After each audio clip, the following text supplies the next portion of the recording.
پہلی وحی میں توحید کا ذکر نہیں ہے، عقیدے کا ذکر نہیں ہے، ایمانیات کا ذکر نہیں ہے، عبادات کا ذکر نہیں ہے، مسائل اور معاملات کا ذکر نہیں ہے، کوئی جو دیگر جو ہے وہ معاشرتی مسائل اور اوامر اور نواہی نہیں ہے کہ یہ مسئلہ وہ مسئلہ، نماز روزہ حج زکوٰۃ کچھ بھی نہیں۔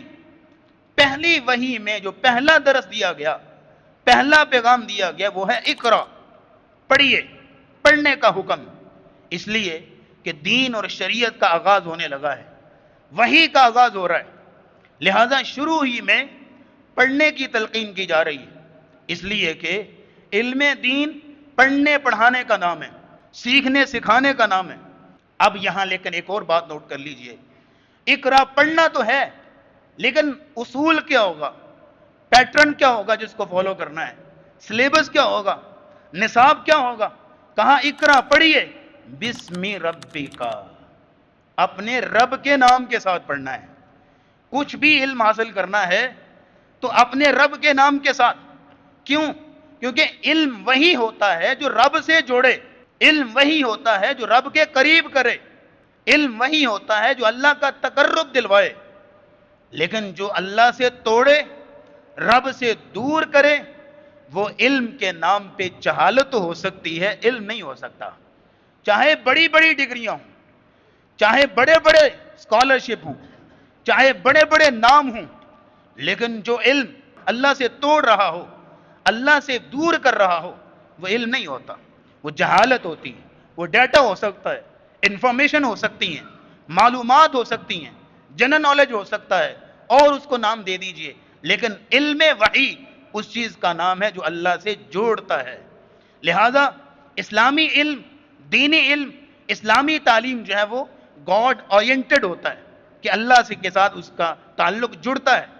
آپ دینی علم حاصل کر رہے ہیں یا دنیاوی علم حاصل کر رہے ہیں، آپ کسی مدرسے سے پڑھے ہوئے ہیں یا کسی اسکول کالج سے، آپ صحیح بخاری صحیح مسلم پڑھ رہے ہیں یا میڈیکل انجینئرنگ پڑھ رہے ہیں، آپ علم تفسیر، علم فقہ، علم اصول پڑھ رہے ہیں یا آپ زوالوجی، باٹنی، اناٹمی پڑھ رہے ہیں، کچھ بھی آپ پڑھ رہے ہیں، اگر آپ کا علم اللہ کے ساتھ آپ کو جوڑ رہا ہے تو آپ کو مبارک ہو کہ آپ کا علم مبارک ہے، اللہ کو پسند ہے۔ لیکن آپ چاہے صحیح بخاری رٹ لیں، صحیح مسلم زبانی یاد کر لیں، سنن ابی داؤد، سنن ابن ماجہ کی روایات کو اپنے اندر اتار لیں، اور قرآن کا مکمل علم آپ حاصل کر لیں، لیکن اس کے بعد اب اللہ کے احکامات کو توڑیں، اس کے بعد آپ جو ہے وہ طرح طرح کی برائیوں اور گمراہیوں میں پڑے رہیں، آپ کے علم کا اللہ کو کوئی فائدہ نہیں ہے۔ اور دوسری طرف چاہے آپ میڈیکل پڑھے ہوئے ہیں، انجینئرنگ پڑھے ہوئے ہیں، لا پڑھے ہوئے ہیں، بزنس پڑھ رہے ہیں، کچھ بھی آپ پڑھیں، لیکن آپ اللہ سے جڑے ہوئے ہیں، اللہ کی حدود کو پامال نہیں کرتے، تو آپ جو ہے وہ آپ کا مبارک علم ہے، آپ کا علم جو ہے وہ اللہ کو پسندیدہ ہے، آپ کا علم جو ہے اللہ کے ہاں مقبول ہے اور ایکسیپٹیبل ہے۔ اس لیے علم وہ ہوتا ہے کہ جو اللہ رب العزت کے ساتھ جوڑے، اس لیے کہا اقرا پڑھو، لیکن بسم ربک، اپنے رب کے نام کے ساتھ۔ تمہاری جو بھی ڈگری ہے، جو بھی علم ہے، جو بھی پڑھ رہے ہو، اس میں بسم ربک ہونا چاہیے، اپنے رب کا نام ہونا چاہیے۔ اگر رب کا نام نہیں ہے تو وہ علم نہیں ہے، وہ فتنہ ہے۔ اس لیے کسی کہنے والے نے کہا تھا، اللہ سے کرے دور تو تعلیم بھی فتنہ، اللہ سے کرے دور تو تعلیم بھی فتنہ، املاک بھی، اولاد بھی، جاگیر بھی فتنہ، نہ حق کے لیے اٹھے تو شمشیر بھی فتنہ، شمشیر تو کیا نعرہ تکبیر بھی فتنہ۔ اس لیے بسم ربک، اپنے رب کے نام کے ساتھ علم ہونا چاہیے۔ اور اسلام نے جو علم کا کانسیپٹ دیا ہے وہ صرف علم کا نہیں بلکہ نفع مند علم کا، نفع مند علم جو فائدہ دے۔ اور نفع مند علم کی سب سے بڑی اور اکلوتی خوبی یہ ہے، سب سے بڑی اور اکلوتی نشانی یہ ہے نفع مند علم کی، کہ اس کے ذریعے سے اصلاح ہوتی ہے، اس کے ذریعے سے بہتری آتی ہے، اس کے ذریعے سے امپرومنٹ آتی ہے، اس بندے کی اپنی زندگی میں بھی جس کے پاس علم ہو، اور پھر اس کے ذریعے سے اوروں کے لیے بھی یہ ان کو نصیب ہوتا ہے کہ نفع ملتا ہے۔ نفع مند علم کی سب سے بنیادی نشانی ہے کہ اس سے بہتری آئے گی۔ جتنا مرضی، جتنا زیادہ علم حاصل کرتے جاؤ گے، ہر آنے والے وقت کے ساتھ، ہر آنے والے ٹائم کے ساتھ اس کے اندر بہتری آتی جاتی۔ اقرا بسم ربک الذی خلق، پڑھیے اپنے رب کے نام سے۔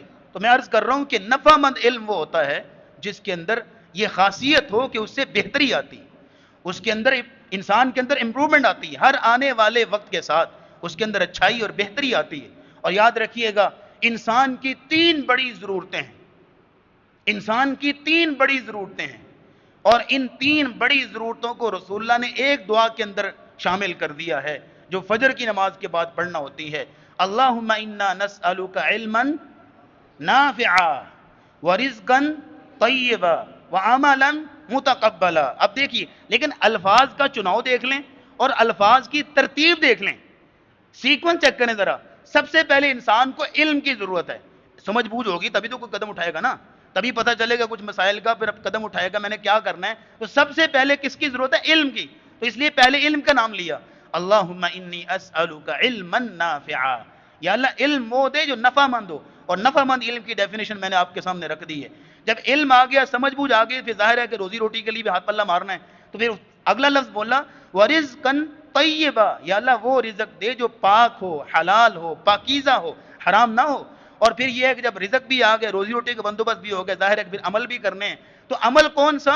وہ عملا متقبلا، وہ عمل جو قبول ہو جائے۔ ایویں نہ یا اللہ میں ٹکرے مارتا پھروں، عمل قبول ہو کوئی نہ تو فائدہ کیا ہے؟ عمل وہ دے جو قبول ہو جائے، توفیق اس عمل کی دے جو تو قبول کر لے۔